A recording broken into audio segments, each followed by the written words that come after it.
Daftar nama-nama korban meninggal tragedi Arema FC versus Persebaya Surabaya di Stadion Kanjuruhan Malang. Surya, Co. ID, berikut ini daftar nama korban meninggal akibat tragedi Arema FC versus Persebaya Surabaya di Stadion Kanjuruhan, Malang, Sabtu, 1 Oktober 2022. Diwartakan sebelumnya, menurut Kapolda Jatim Irjen Pol Niko Afinta, sebanyak 127 orang dinyatakan meninggal dunia akibat tragedi Arema FC versus Persebaya Surabaya. Menurut info, 2 diantaranya anggota Polri. Yang meninggal di stadion ada 34 sisanya di rumah sakit saat upaya proses penolongan. Selain itu, 180 orang masih dalam proses perawatan dilakukan upaya penyembuhan, ungkap Niko di Polres Malang, Minggu, 2 Maret 2022, dini hari. Terbaru, pihak kepolisian dan pihak terkait merilis daftar nama korban meninggal dunia akibat insiden tersebut. Berikut identitas para korban. Daftar korban meninggal tragedi Arema FC versus Persebaya Surabaya di Stadion Kanjuruhan Malang, 1. Daftar korban tragedi Arema FC versus Persebaya Surabaya, 2. Dalam keterangannya, Niko menduga kuat salah satu penyebab jatuhnya korban lantaran kehabisan oksigen akibat berdesakan. Supporter keluar di satu titik. Kalau gak salah di pintu 10 atau pintu 12. Di saat proses penumpukan itu terjadi berdesakan sesak napas dan kekurangan oksigen. Tim gabungan sudah melakukan upaya penolongan dan evakuasi ke rumah sakit, jelasnya. Tragedi Stadion Kanjuruhan juga menyebabkan kendaraan dinas polisi rusak. Kendaraan yang rusak diserang berjumlah 13 mobil rusak, 10 diantaranya mobil dinas Polri. Sisanya mobil pribadi, ucap Niko.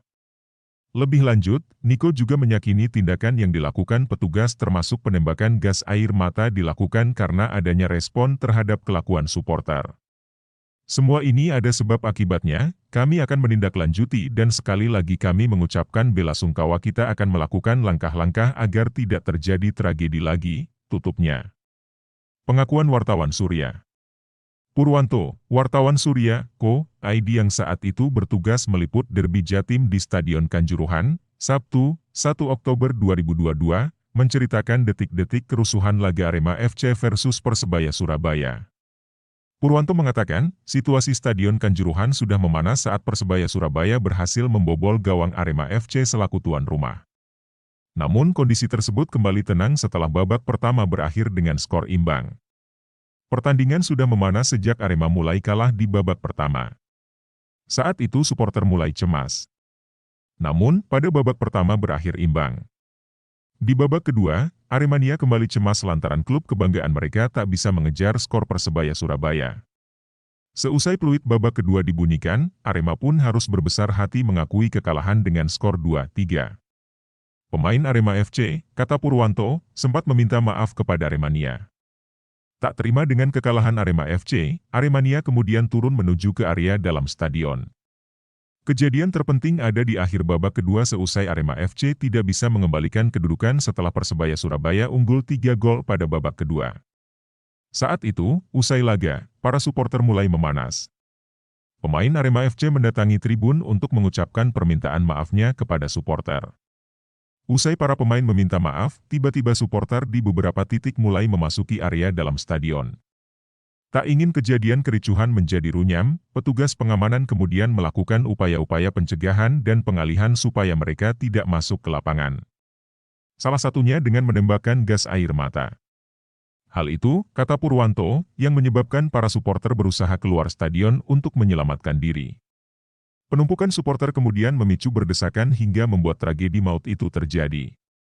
Saat itu beberapa petugas mulai mengamankan, namun kondisi justru tidak kondusif sehingga petugas berusaha mengamankan dengan cara yang cukup signifikan saat para supporter memasuki area dalam stadion.